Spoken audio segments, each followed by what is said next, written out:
Hey friends, Mark Holmes here with my buddy CowboyJobu, and as always, thank you guys for watching, commenting, and subscribing to the Jobu Sports Report, because without you guys, this simply would not work. And today has been a fantastic day, and I've got to thank each and every one of you guys because you are the ones that have made this day so wonderful. 18,000 subscribers and over 10 million video views. I am humbled, and I appreciate all of the support from each and every one of you guys. And the thing that I appreciate most is that Jobu will need a refill. So we'll get that on out of the way. With us hitting 10 million views, this is really just the beginning. I'm looking to make this channel bigger, better, bringing you better coverage, bringing more people along to help this thing grow and get you all the news on the Cowboys as well as the goings-on in the NFL. So the first thing we need to do is we need to make sure that we are putting out great quality content as well as good picture and good sound. So this will probably be the last video that I do before I use this new sound mixer because of the donations that you guys have made to the channel. We purchased a new sound mixer to go ahead and be able to tie in our phone calls. So when we get phone calls from you, the fans, we'll be able to adjust the volume and make sure it sounds real good. You won't be hearing the phone ring in the background and all that stuff. And hopefully we won't hear any more of the sound that's going on as we're doing this stuff. And somebody had said to me, why are you giving away all your stuff? Well, like I said, I've got a lot of stuff, and I've been blessed to have met a whole lot of people, and I want to spread my experiences with everybody else. You guys have made this channel big, and I want to try and give back as much as I can. So whenever anybody's done a donation or super chat, I put their name in our anti-Redskin bucket, and every Monday night we do a drawing. So this week we are drawing, hopefully, Defensive Player of the Year, Tank Lawrence. Yeah, Tank Lawrence autographed Jobu t-shirt. And I'm going to go ahead and get my stuff set up. Also, the best thing is, finally, I've been working, saving, and with your guys' help, you guys took it over the top. I got a new computer that's going to be able to live stream much better. We'll be able to do a lot more things than we could before. And if I can figure out how to use this stuff, then hopefully before tomorrow's show, we're going to have a lot better stuff going on. Anyway, some interesting things happened today. We found out that we're interviewing offensive line coach from Cincinnati and 23-year veteran, been with Marvin Lewis the whole time he's been in Cincinnati, and it'll be interesting to see what he brings. I'm thinking what the Cowboys' objective here is, okay, we're going to keep the philosophy we have. We're going to try and get better teachers of what we want. Now, running backs coach, I'm not happy about him leaving because running backs haven't been our problem. We've taken guys like Alfred Morris, and, you know, he's doing well over a yard better carry than he did in Washington. You saw what he did with DeMarco Murray. You saw what he did with, of course, Zeke Elliott. That, to me, has not been the problem. Now, you could say the offensive line regressed this year. We had a lot of reasons for that. We ended up changing our guard and tackle. Lyle Collins went from being our starting guard to our starting tackle, which there is a little bit of a learning curve, of course, there. Also, we ended up losing Ron Leary. And Ron Leary probably should have gotten more credit than what he did because he definitely played really well at guard. Jonathan Cooper, well, he did pretty good, especially as the season went on, as our guard. But now he's got looks like a knee injury. I'm going to say an ACL, but I don't know for sure if it is an ACL injury. So they're looking at the offensive line saying, okay, we need to do better than what we did this past year because, believe it or not, our great offensive line, which was known as the best offensive line in football, ended up giving the fourth most pressure in the NFL. And that also helped to stunt Dak Prescott's growth as well as many other factors. So I think Jerry Jones is saying, let's make sure we get great position coaches that will take the philosophy that Scott Linehan has, whether you believe in it or not, and try and make sure that these guys are coached up well. We'll have to wait and see if that works or not. Now, the most interesting thing that happened today, wow, that's a lot of buttons. That's a whole lot of buttons. Jeez. Okay. So I'm going to have to get a different cable, I see, to plug into the computer. Okay. Interesting. So I'm going to have to do a little extra work to make this thing work. But isn't it pretty? Look at that. So when you guys talk, your sound will be going through here and into the computer. Now, the most interesting thing that I want to talk about is the Brice Butler interview. Brice Butler did interviews all over the place, and basically you can pick and choose what you want out of what he said. The main thing that I took away was basically he's admitting that Jerry Jones is calling the shots as far as the play calling, and basically saying he's telling them to throw the ball to Dez more times than probably it should be. He also made it clear that he's a free agent, and if he's coming back, he wants to be a starter or he'll look elsewhere. So that dynamic is going to be pretty interesting to see how that develops. But let's go to that clip. We'll go ahead and look at a little bit of that clip and things, and that way you guys can get that. And I'm going to start trying to figure out this thing. You know I'm technology challenged, so this will be interesting for me.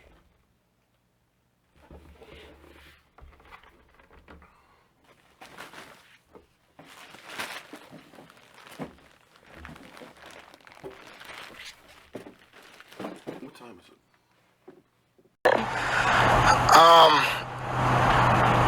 There was a lot of different moving pieces that happened. I would say the biggest was teams taking certain things away. Cole Beasley caught 70-plus balls 2016, and teams were basically saying, look, y'all aren't going to beat us with Cole this year. We're just going to make y'all throw the ball on the outside. Something that the Dallas Cowboy team hasn't done in a while. Like Dallas, we are run the ball, get the ball to the receivers in the middle of the field, and then throw the ball on the outside for the big play, not outside in. And I think teams established that that's what they wanted us to do to beat them.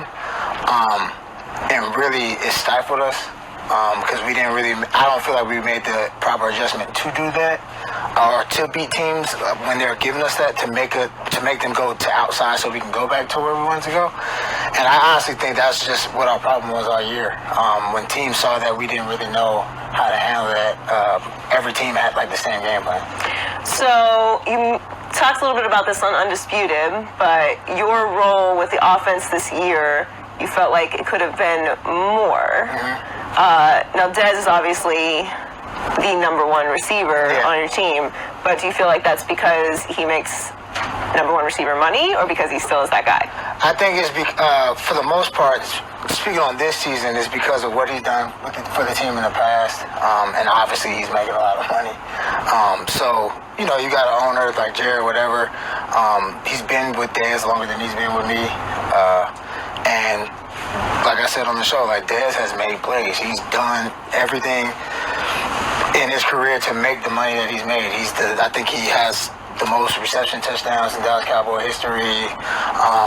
You know, he has a lot of records, so he's deserving on a lot of the things. But when it's in this NFL, in this business, you know, it's kind of like a, you know, what have you done for me lately type deal. Mm-hmm. So, you know, once like production dwindles, either you have to change roles or you might have to find somebody to put in that role. And I felt like, not saying that I had to be in his spot, I felt like I could have had way more opportunities. Why didn't you get more opportunities? I don't know. It's really, I have a thought of why I think, because of how things are ran in that organization. And what is that thought? It's more so, it's basically, there's things that happen up top that won't allow things to happen down here for whatever reasons that they have. So Jerry said throw it to Dez. For a better lack of word, yeah, probably, most likely. I mean, that type of stuff happens. It's not a secret. Right. Maybe not like in that specific sense, but he can make sure his guys are on the field, or he wants to make sure his guys are happy. So Zeke obviously missed a big chunk of the season, and that affected your offense a lot, and there was a lot on Dak. Do you feel like Dak was kind of unfairly judged, and how did that really like affect you guys in the locker room? Zeke being in and then him being out, and The Zeke in and out thing was interesting the first few weeks, because it was like he might play this game, Right. might not. We didn't know, or he was suspended, so we didn't see him like the first few days out the week, and then it was absolved or whatever, and then he was there on Wednesday. That was interesting, but he was cool with it. Like he wasn't like coming in mad and like, oh man, F this. He was like, he spoke to us and was like, this is what it is and this is what it's going to be, and y'all got my back. I'll be in here and I'll do my job when I'm here. And that's what he did. He handled it well for, being a young kid like he is, I think 22, going through that stuff. Like, I was shocked that he handled it that well. If I was 22 going through that, like, I don't know if I'm playing, and I don't know what actually happened in that scenario, but, if I'm like, I didn't do nothing, I would have been really up and down emotionally. But yeah, he left. He got suspended 6 weeks in the middle of the season, smack dab in the middle of the season. The thing that affected us in the locker room with that was we were upset because we didn't feel like we needed to take a step back when he left. And we were taking a step back, and we felt like, from the player standpoint, we felt like whatever above us was happening, coaching or organizationally, we felt that they were trying to position it to where we don't have Zeke, so we're not going to run the offense the same, and it's just going to be because Zeke is not there. Right. And my specific instance is the fact that we had Alfred Morris, an all-pro running back, Right. on our roster, backing up, Zeke. So, the first few games, he was carrying the ball, 5 yards per carry. We were running the ball well, but he was only getting like 11 carries a game. And our thing was, if that was Zeke, you're not handling the ball 11 times. He's getting 27, 30, maybe 35 carries or touches in the game, but y'all don't want to give it to him that many times, and then we're losing, and then y'all are making it seem like, it's Dak or, Zeke is not here. Like, we, as players, we really felt like with how the media was pushing, like, Zeke is going, can Dak do it without him? We felt like organizationally, from the player standpoint, we felt like organizationally, that's what kind of they wanted to do, because Jerry was upset with Goodell and kicking Zeke out, and he was going to basically make it seem like that was really the reason why we were losing, and we didn't feel like we had to. I'm gonna be honest. I appreciate that. So you're saying that because Jerry felt like the NFL. This is all opinion. This is all thought. No. Right. So I think, let me clarify. Most of us thought that with the issues that he was having with the NFL and Goodell, yeah, because of Zeke being gone, he had to play into the fact that, or it was being played into the fact that our season was lost because Zeke was suspended in the middle of the season. And the locker room didn't feel like it was lost. We felt like we had the same type of personnel. Right. Obviously, Zeke is Zeke. Like, he's a great running back. I'm not saying like Alfred Morris and Zeke are the same guy, but Alfred Morris is a proven all-pro back that has rushed for 1,700 yards in the season. So we were saying like, give him the ball just like you give Zeke the ball, and then we're going to run the offense the same. But the first 3 games, we weren't doing that, and we lost, and we're like, y'all are like playing into like all this. The narrative, We got guys. Like, we have players. Our team really hasn't changed. You know what I'm saying? And a lot of guys were frustrated with that during the season, and obviously we couldn't speak out and say anything, but I'm a free agent, so I can't. Spill some tea. All right, well, speaking of you being a free agent, and you said that you wanted more opportunities, do you think that you will be in Dallas next year? Would you like to be in Dallas next year? If they consider me a starter coming back from week 1, yeah, but if not... Is there any destination that interests you? There's a lot of destinations with, young quarterbacks that don't seem like they have a big wide receiver core that I've been looking into, but it's always about team interest. It's not... metaphorically, it's not the girl I want. It's going to be the girl that likes me just as much as I like her, right? So that's how free agency works, and we'll see. Wow. Adam. At me, bro? Adam. Yeah. Oh, some of the teams? Yeah. I mean, there's a lot of California teams that have good, good young quarterbacks. Interesting. With good offenses. I mean, I used to play for Is one of the California teams have a particularly handsome quarterback? I don't know. Jimmy GQ. Oh, yeah. Yeah, Jimmy GQ? Yeah. That's what they call him out here? That's cool. Yeah. But yeah, there's a lot of teams that have quarterback. And I'm kind of a California guy. I went to school here. Right. So I definitely wouldn't mind being back on the West Coast. Yeah, that was kind of interesting.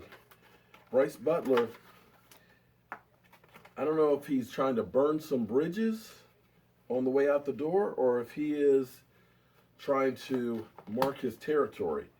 But it's quite interesting to say the least because you kind of hear that, basically he's kind of saying that Jerry Jones runs the team, which we kind of know.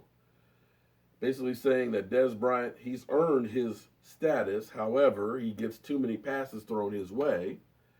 And he is definitely marking his territory for being paid and playing. So don't go anywhere, guys. It's going to get interesting. I got to tell you, I suck at technology because I've been sitting here trying to figure out what's wrong with the mic mixer. I plugged it in, I unplugged it, getting it all together, and I couldn't get it to light up, couldn't get it to do anything, and then I realized that the power strip was off. I'm going to get it together before tomorrow night's live stream. Hopefully. Now, if I can just figure out where all these damn plugs will go. If only it was made of wood, it would be easy for me. I'm Mark Holmes. This is CowboyJobu. I want to thank you guys for being part of the Jobu Sports Report.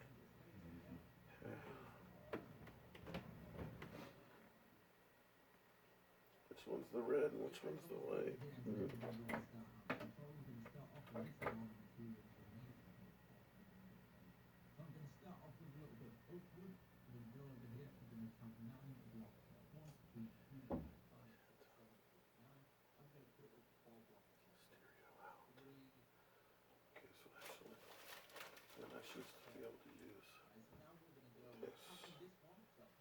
This will still be able to go to that.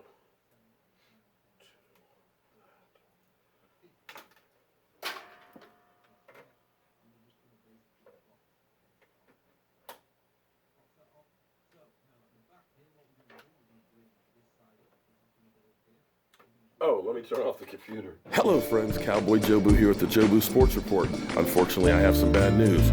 Turns out the next tour doesn't start till 3:30 and I've got a 5 o'clock flight out of Dallas Love Field. However, the wonderful people from the Dallas Cowboys, and I'm talking about you, Jerry Jones, have allowed me to come in and show you something incredible.